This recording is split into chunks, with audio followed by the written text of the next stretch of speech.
G10 class. अब acoustic protection में आगे हमारे पास क्या है, the reflection of sound from a large flat and hard surface is called and echo or resounding. ठीक है, रीसाउंडिंग क्या होता है, हमारे पास आवाज़ का रिफ्लेक्ट होकर किसी भी लार्ज या फ्लैट या सख्त हार्ड सरफेस से टकराना क्या कहलाता है, इको या रीसाउंडिंग कहलाता है। ठीक है, सो इको हमारे पास किस वक्त नुकसानदेह होती है, eco are troublesome when they occur in large building.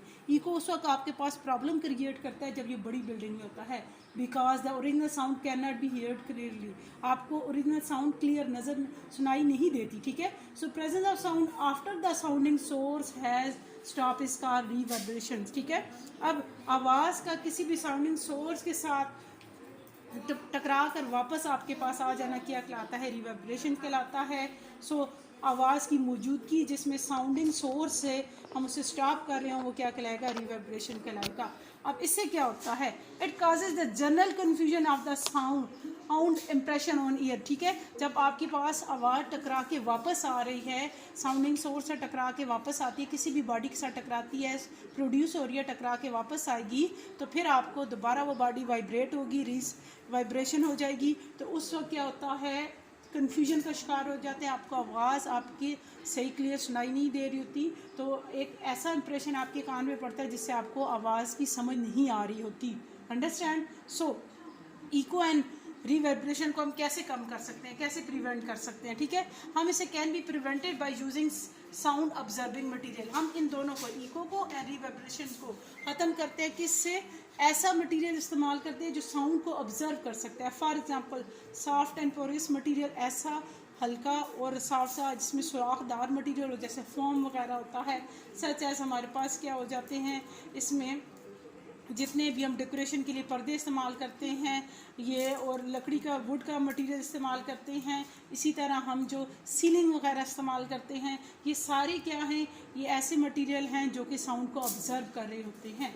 सो इसके अलावा नेक्स्ट जो हमारा फैक्टर था वो था हमारे पास focusing of sound at certain spots. ठीक है, तो इसके लिए हम क्या करते हैं, इसके लिए हमारे पास ये होता है, large curve wall produce the focusing of sound wave at certain spot due to which sound is not heard clearly at the other places। ठीक है, जो बड़ी बड़ी कर्व प्लेसेस होती हैं, दीवारें होती हैं, उससे साउंड कुछ जगहों पे ज़्यादा फोकस हो रही होती है, कुछ पे कम हो रही होती है, तो इससे भी हम इसको भी हम ख़त्म करते हैं। ठीक है, तो इसको ख़त्म करने के लिए क्या किया जाता है, सच problem can be eliminated bye avoiding curve wall in the design of halls. Hall को बनाते हुए हम कोशिश करते हैं कि कर्व वॉल से बचा जाए। ठीक है, ऐसी दीवारें बनाई जाए जिनमें कर्व कम हो।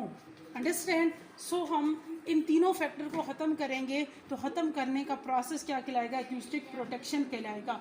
सो एक्यूस्टिक प्रोटेक्शन में आल्सो भी required to protect structure against vibration generated by object. ठीक है, इसके अलावा जो वाइब्रेशन हमारे पास जनरेट हो रही होती हैं, वेव बन रही होती हैं, सच एज ट्रेन या अर्थक्वेक। ठीक है, जिन इलाकों में ट्रेन जिन घरों के पास से गुजर रही हो या ज़लज़ले ज़्यादा आते हैं, तो वहाँ हमारे पास क्या होता है, घरों में क्रैक पड़ जाते हैं, वेव प्रोड्यूस हो रहती हैं, उनसे भी हम बचने की कोशिश करते हैं। This is also required to control the noise generated during construction activity. ठीक है, तो जो आपके पास कंस्ट्रक्शन की एक्टिविटीज़ होती हैं हम उनको भी, उनसे भी हमारे पास वेव प्रोड्यूस होती हैं, उन वेव से क्या होता है बचने की कोशिश जो की जाती है उसे क्या बोलते हैं, एक्यूस्टिक प्रोटेक्शन बोलते हैं।